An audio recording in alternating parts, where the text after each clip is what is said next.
Hello student, यदि आप कर रहे हैं कक्षा 10 की तैयारी बोर्ड एग्जाम की और अंग्रेजी का पेपर आपका जो 2023 में कैसा पेपर आया था, ये पूरा का पूरा रिव्यू बताने वाला हूँ कि 2024 का जो बोर्ड एग्जाम है आपका 4 मार्च को, किस तारीख को, 4 मार्च को। इस तारीख के लिए मैं आपको सिखाने वाला हूँ कैसे आपको क्वेश्चन आएंगे और कैसे क्वेश्चन आए थे उनको कैसे करना था, ये पूरा को तरीका मैं आपको बताने वाला हूँ। चलिए वीडियो को स्टार्ट करते हैं। देखिए, सबसे पहले आपको जानकारी, बेसिक जानकारी ये होनी चाहिए थी, मालूम होनी चाहिए कि सबसे पहले आपको यहाँ पे अनुक्रमांक डालना होता है, जो भी आपका रोल नंबर होता है। आपने सारा कुछ देख चुके होंगे पहले से, क्योंकि आपने बोर्ड एग्जाम जो कि हिंदी का और विज्ञान का दे चुके हैं और ऐसे मैथ का भी दे चुके हैं। तो ये इंग्लिश का पेपर है। तो इंग्लिश के पेपर में बेसिकली तुम्हें करना ये है कि ये क्वेश्चन जो 3 घंटे 15 मिनट का समय दिया जाएगा, ये तो आपको मालूम है 70 का पूर्णांक है, यहाँ तक कोई दिक्कत नहीं है बताने में। और आपको मालूम होगा कुछ क्वेश्चन को आपको पार्ट जो ए होगा उसमें आपको 20 क्वेश्चन मिलेंगे जो कि एमसीक्यू होंगे। एमसीक्यू का मतलब मल्टीपल चॉइस क्वेश्चंस होंगे, ठीक है। उनको ओएमआर सीट में फिल करेंगे। किस में फिल करेंगे? ओएमआर में। किस में? ओएमआर दी जाएगी। आपको मालूम है ओएमआर क्या होती है, ये आपने पहले देख चुके हैं। इसी प्रकार बी क्वेश्चन पार्ट होता है जिसमें 50 अंक आपको केवल लिखने के लिए दिए जाएंगे, ठीक है। तो हम यहाँ पे पहले जो बहुविकल्पी होंगे पार्ट ए में उसको पहले सॉल्व करेंगे। देखिए, आपको ये क्लियरली दिख रहा होगा, थोड़ा सा मैनेज करेंगे इसको, अपनी जो वीडियो की क्वालिटी है थोड़ा और अच्छी कर लेंगे तो दिखाई देने लगेगा। पार्ट नंबर ए ये है कि read the following passage carefully and and answer the questions the follow choosing the correct option.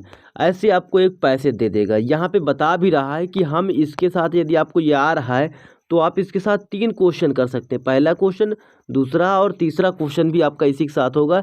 ये लिखा है क्वेश्चन नंबर फर्स्ट टू कितने तक, 3 तक चलेगा आपका, ऐसे ही सेम। तो यहाँ पे क्वेश्चन देखो, सबसे पहले हमें पैसेज नहीं पढ़ना। तरीका ये होता है पैसेज करने का कि सबसे पहले आपको क्वेश्चन पढ़ना। क्वेश्चन क्या कह रहा? एन, क्या लिखा है? N old man. क्या लिखा है आपका question? N old man was distressed because, मतलब ओल्ड मैन डिस्ट्रेस्ड कैसे हुआ, क्यों हुआ, क्योंकि। अब आपको ये एग्जाम्पल देना है, तो यहाँ पर देखेंगे सबसे पहले, an old man distressed because his son always quarrelled with one another. उसका बेटा जो था ना बहुत ज़्यादा सभी से लड़ाई करता था।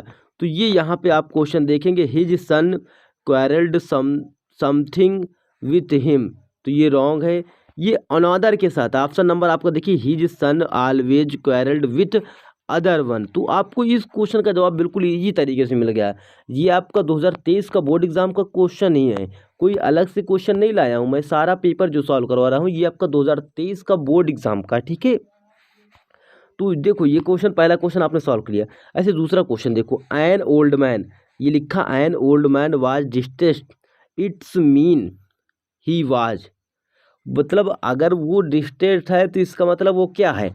हैप्पी है या एंग्री है या सैड है या हेल्प्ड है, हेल्पफुल है। तो देखो, कोई चीज़ आदमी डिस्ट्रेस हो गया, कोई चीज़ से उसको चिंता हो रही है, तो वो एंग्री नहीं होगा, क्रोधित नहीं होगा, ना ही वो हैप्पी होगा और ना ही वो हेल्पफुल होगा। वो होगा थोड़ा सा दुखी। चिंता में हमें दुख आता है, हमें गुस्सा नहीं आता है, ठीक है। तो इस बात पे क्या था, जो उसका ओल्ड मैन था यही तो बता रहा था कि ओल्ड मैन क्या था, वो गुस्सा था। तो ये आपको बात की जानकारी देनी चाहिए थी, ठीक है। अब देखो, ऐसा क्वेश्चन नंबर तीसरा इसी का है, which word in the passage is opposite of weak. Weak का मतलब क्या होता है? वीक मतलब कोई चीज़ कमजोर। एक वीक होता है आपका सप्ताह वाला वीक। कौन सा? सप्ताह वाला वीक। तो ये वीक जो आपका है वो कमजोर वाला वीक है। किस चीज़ का वीक है? कमजोर वाला वीक है। तो वीक का मतलब होता है कोई चीज़ वीक हो। और बट आप देखिए, डिस्ट्रेस दिया गया है ऑप्शन में, और क्वेरल्ड लिखा है, और डिसनीटेड लिखा है, और आपका स्ट्रॉन्ग लिखा है। तो ऑप्शन नंबर सी जो आपका सही जवाब होगा। वीक मतलब कमज़ोर होता है और स्ट्रॉन्ग मतलब मजबूत होता है। तो ऑप्शन नंबर आपका सी सही जवाब हो जाएगा। ऐसे ही क्वेश्चन नंबर आप देखते हैं, क्वेश्चन नंबर चौथे, 4 से लेकर 8 तक क्वेश्चन आपको सेम ऐसे ही वे में लिखने होंगे, ठीक है। ऐसे ही क्वेश्चन आएंगे, choose the correct option in the following question. तो तुम्हें करेक्ट ऑप्शन चूज करना है। देखो, पहले लिखा his friend fill in the blank दिखा, बिफोर ही रिच्ड देयर। उसका फ्रेंड क्या है? बिफोर पहुंच गया, पहले ही पहुंच गया, ठीक है। कब? हैड गॉन, पहुंच गया था। तो यहाँ लिखेंगे his friend has gone before he reached there. तो आप यहाँ पे भरेंगे क्या, ऑप्शन नंबर सी। आपने एक सीखा होगा आफ्टर एंड बिफोर का यूज़। जब देखो ये बिफोर में जो यूज़ हुआ है ये पहले यूज़ हुआ, ये कौन सा टेंस है, ये आपका जो सेकंड फॉर्म सब्जेक्ट चाहिए, वर्ब की सेकंड फॉर्म चाहिए, ये आपका पास्ट इंडिफिनिट टेंस होता है। तो यहाँ पे पास्ट इंडिफिनिट टेंस होता है तो इधर साइड क्या होता है, पास्ट परफेक्ट टेंस होता है। ठीक है, तो पास्ट परफेक्ट टेंस का जो आपका हेल्पिंग वर्ब होता है वो हैड होता है। तो ये इस प्रकार आपका ऑप्शन नंबर सी सही जवाब हो जाएगा। तो मैंने क्लियर भी कर दिया आपको कैसे करना था।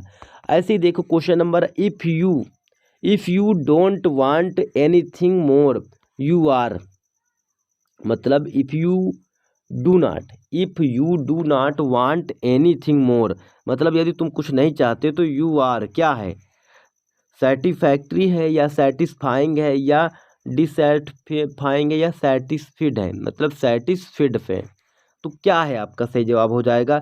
यदि आप देखो आपके पास क्या है, if you do not want anything, मतलब तुम कुछ और चीज़ नहीं चाहते हो, तो तुम्हारे पास क्या, तुम क्या हो, तुम सेटिस्फैक्ट्री हो नहीं, तुम सेटिस्फाइंग हो, मतलब किसी चीज़ से बिल्कुल पूरी तरीके से परिपक्व हो, मतलब सेटिस्फाई हो, या डिससेटिस्फाइड हो। डिससेटिस्फाइड भी नहीं होगा आपका, और यहाँ पे लिखा है सेटिस्फाइड, सेटिस्फाइंग हो या सेटिस्फाइड हो, तो यू आर सेटिस्फाइंग होगा। ठीक है, ऑप्शन नंबर कौन सा हो जाएगा आपका, ऑप्शन नंबर आपका बी हो जाएगा। क्यों होगा मैं एक कारण बताता हूँ, आप ऐसे भी जान सकते हैं। और देखो जब होता है सब्जेक्ट इज एम आर की बात होती है वर्ब की आईएनजी फॉर्म, तो ये भी आपका ऑप्शन नंबर बी में आईएनजी फॉर्म है, और कहीं पर भी आईएनजी फॉर्म आपकी नहीं लिखी है, तो ऐसे भी आप क्वेश्चन का जवाब दे सकते थे।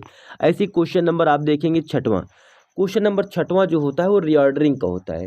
रीऑर्डरिंग का मतलब रीअरेंज करना, किसी वर्ड को जो होंगे, वर्ड को सेंटेंस दिया होगा उसमें सारे के सारे वर्ड जो है ना मैनर वे में नहीं होंगे, एक अच्छे वे में नहीं होंगे, उसको मीनिंगफुल वे में लाना होगा। ठीक है, तो rearrange the following words cluster to make a meaningful sentence and choose the right arrangement.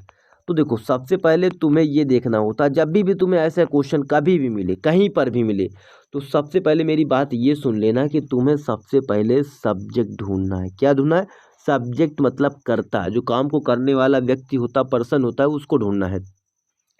तो मेरी बातों को गौर से सुनो, सब्जेक्ट हो क्या सकता है, सब्जेक्ट कोई नाउन हो सकता है या कोई प्रोनाउन हो सकता है।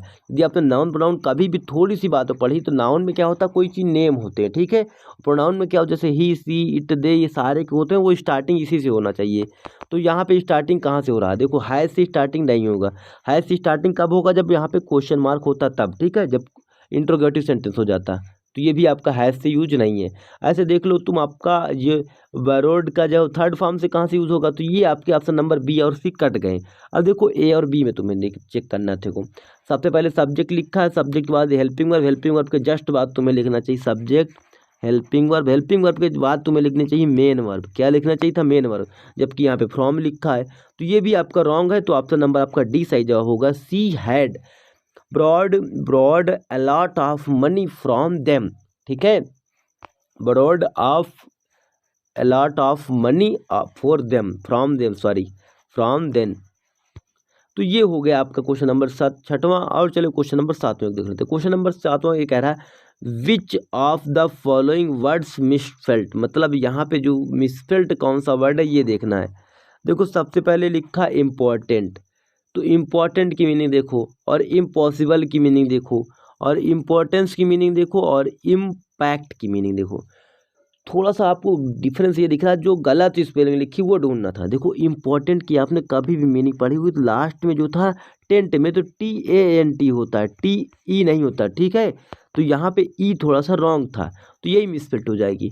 देखो यहाँ पे भी इंपॉर्टेंस लिखा है, तो यहाँ पे देखो टी के बाद में क्या लिखा है, टी के बाद में लिखा है आपका ए, तो यहाँ पर टी के बाद में ई लिखा हुआ है। ठीक है, तो इसलिए थोड़ा सा मिसफिट था, तो ये आपको माइंड में रख लेना था, कोई दिक्कत नहीं रह जाएगी। अब देखो क्वेश्चन नंबर आपका ऐसे ही आठवां, क्वेश्चन नंबर आठवां ये कह रहा है कि फिल द गैप विथ, मतलब सूटेबल प्रीपोजिशन, जो प्रीपोजिशन यहाँ पे लग सकती है वो चाहिए हमें। ठीक है, अब देखा फ्रूट्स वर्ड डिस्ट्रीब्यूटेड, मतलब जो फल थे वो उसको क्या किया, डिस्ट्रीब्यूटेड किया गया, किसके किसके बीच में किया जाएगा। देखो बिटवीन का यूज़, देखो इन का मतलब नहीं होगा यहाँ पे, दोज 5, देखो स्टूडेंट 5 बॉयज़ है ना, तो इसका मतलब बॉयज़ की संख्या ज़्यादा है, एक से ज़्यादा है, ठीक है, दो से भी ज़्यादा है। और इंटू और इनका यूज़ नहीं होगा क्योंकि कहीं पर ये इंटर नहीं कर रहा। इंटू का मतलब होता है फिजिकली इंटर करने, जैसे हमने कमरे में इंटर किया ना तो इंटू होगा, हमने फिजिकली रूप से पूरी रूप से हमने शरीर को लेकर इंटू किया, ठीक है। और इनका तालाब का मतलब कहीं पर हमें जाना है, इन बसों वाला है, जैसे हमने कहा कि आई लिव इन दिल्ली, तो ऐसे चीज़ों में दिल्ली के लिए यूज़ करेंगे। बट आपका कंडीशन अमंग और बिटवीन के बीच में फंस जाती है, ठीक है। जब भी बिटवीन लिखा जाएगा उसमें केवल 2 व्यक्ति होने चाहिए। कितने व्यक्ति? मोर देन 2 पर्सन होना चाहिए, इससे अधिक कुछ भी नहीं हो सकता, ठीक है। और अमंग का यूज़ क्या करेंगे? जब बहुत सारे हों, कितने भी हो जाएं, अमंग का यूज़ कर लेंगे। तो 5 के लिए अमंग का यूज़ होगा, तो ये आपको ऑप्शन नंबर डी याद रखना है, ठीक है। अब देखो क्वेश्चन नंबर 9वां और 10वां। क्वेश्चन नंबर 9वां 10वां में क्या करेंगे? Question number 9, read the passage given below, choose the correct option, answer question the follow. अब यहाँ पे भी तुम्हें क्वेश्चन का आंसर ही देना है। लिखा है क्या आपको? देखो मैंने तरीका ये बताया आपको कि आपको पहले क्वेश्चन का जो कॉम्प्रहेंशन ये दिया होता है इसको नहीं पढ़ेंगे, पहले आप क्वेश्चन पढ़ेंगे। क्वेश्चन क्या कह रहा है? Along with the rain begin to fall, तो कहीं पे लिखा है along with the rain begin to fall, ये यहाँ पे लिखा है, ये आपकी यही बातें लिखी है। तो क्या होता है यहाँ पे? ऐसा कोई वर्ड लिख रहा है, देखो, but suddenly a strong wind began to blow and blow along with the rain very large hail stone began to fall, ठीक है। तो बिगेन टू फॉल के पीछे देखो लार्ज क्या लिखा है? हेल स्टोन लिखा, तो hail stone option number B आपका सही जवाब हो जाएगा। देखो मेरी बातें सुनो तुम्हें यार, यहाँ पे कुछ केवल फिल करना था, यहीं